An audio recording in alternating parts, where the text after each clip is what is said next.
আজকের শোনার সময়ের অধ্যাত্ম সিরিজের গল্প অরণ্যের দেবদেবী আর অন্য জীবন। লেখক আলোকনাথ শেঠ, পাঠে সৌনক সান্যাল।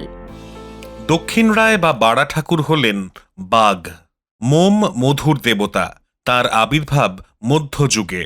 বনদেবতা হিসেবে পুজো পেলেও তিনি আদতে রাজা প্রতাপাদিত্যের সেনানায়ক, মদন রায়ের বংশধর। পোড়া শোল মাছ, রান্না করা খাসির মাংস, মদ, গাঁজা, সিদ্ধি, তাড়ি দিয়ে দক্ষিণ রায়ের নৈবেদ্য। বারুইপুরের ধপধপিতে ও লক্ষ্মীকান্তপুরে স্থায়ী পাকা মন্দিরে আছে তাঁর মূর্তি। মুখে বিরাট গোঁফ, শরীর শীর্ণ, চকচকে হলদেটে, গায়ে বাঘের মতো ডোরাকাটা দাগ। মুখের দুদিক থেকে লালা ঝরছে, একটি লম্বা লেজও আছে। বনের মধ্যে মাটির মূর্তি নিয়ে গিয়ে মানবচুকোতে বিক্ষিপ্তভাবে পুজো হয় এই বাঘ দেবতার। কুমিরের হাত থেকে রক্ষা পাওয়ার জন্য কুমির দেবতা কালু রায়ের পুজো করা হয়।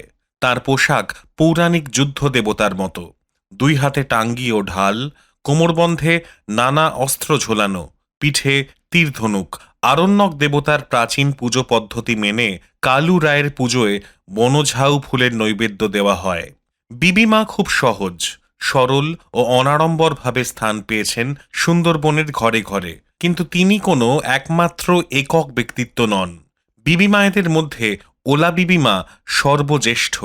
7 বিবিদের মধ্যে তিনি অধিক সমাদৃত, অন্য 6 জন তাঁর ভগ্নী।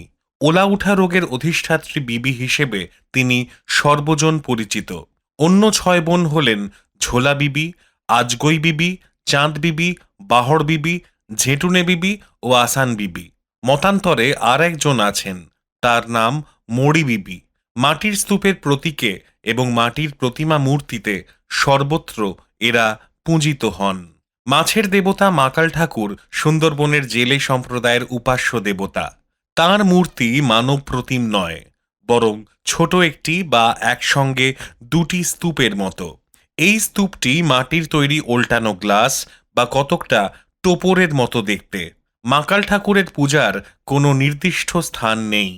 সুন্দরবনের জেলেরা মাছ ধরতে যাওয়ার আগে নদী বা খালের পাড়ে পুজো করে থাকে।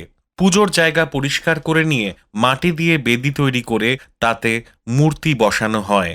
বেদির চারপাশে তীর কাঠি পুঁতে বেড়া দেওয়া হয়। সিঁদুর মাখানো ফুল, বেলপাতা ও তুলসী পাতার সঙ্গে নৈবেদ্য হিসেবে আতপ চাল, পাকা কলা, এমনকি চকলেট দিয়েও মাকাল ঠাকুরের পুজো হয়।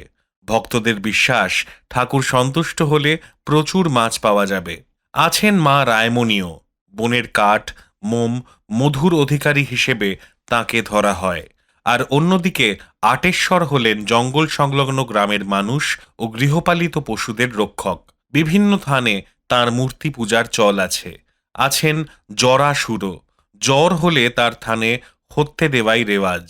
গায়ের রং ঘন নীল, 3টে মাথা, 9টি চোখ, 6টি হাত ও 3টি পা। মা বিশালাক্ষী যেমন জঙ্গল জননী, তেমনি আছে মনসা পূজার চল, সাপের হাত থেকে বাঁচার জন্য। বনদেবী নারায়ণীও বাঘের দেবতা বলে পরিচিত। মধ্যযুগ থেকে তাঁর পুজো হয়ে আসছে।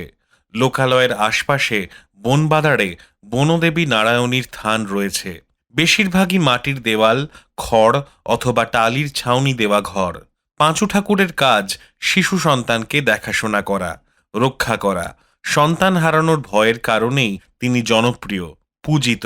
গৃহস্থ বাড়ি থেকে কিছু দূরে পুকুর বা খালপাড়ে তালগাছ, বটগাছ তলায় উন্মুক্ত স্থানে পাঁচু ঠাকুরের উপাসনা ক্ষেত্র বলে চিহ্নিত হয়।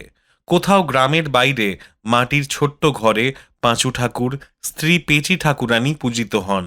যেসব মায়েরা বারবার মৃত সন্তান প্রসব করেন, তারা পাঁচু ঠাকুরের থানে পুজো দেন। মুসলমান জেলেরা মাছের দেবতা হিসেবে বদর পীরকে মানে। নদীতে যাত্রা করার সময় বলা হয় 5 পীর বদর বদর। হিন্দুরাও এই 5 পীরকে পুজো করেন। মানিক পীর গরুকে রক্ষা করার দেবতা হিসেবে গণ্য করা হয়। গরুর প্রথম দুধ তাকে উৎসর্গ করা হয়। হিন্দুরাও মানিক পীরকে পুজো করে। কথিত আছে মানিক পীর ছিলেন এক অলৌকিক ক্ষমতা সম্পন্ন হাকিমি চিকিৎসক ও সাধক। গৃহপালিত পশু পাখির রোগ নিরাময়কারী ছিলেন বলে একসময় শ্রদ্ধা ভক্তির প্রাবল্যে লৌকিক দেবতায় উন্নীত হয়েছেন। লৌকিক দেবতা হিসেবে গাজী পীরের নামও খুব প্রসিদ্ধ। যে কেউ সুন্দরবনে ঢোকার আগে হাত জোড় করে বনবিবির পাশাপাশি গাজীর নামে দোহাই দিয়ে ঢোকে। বাতাসা, পাটালি, আতপ চালের শিরনি দেওয়া হয় তাকে।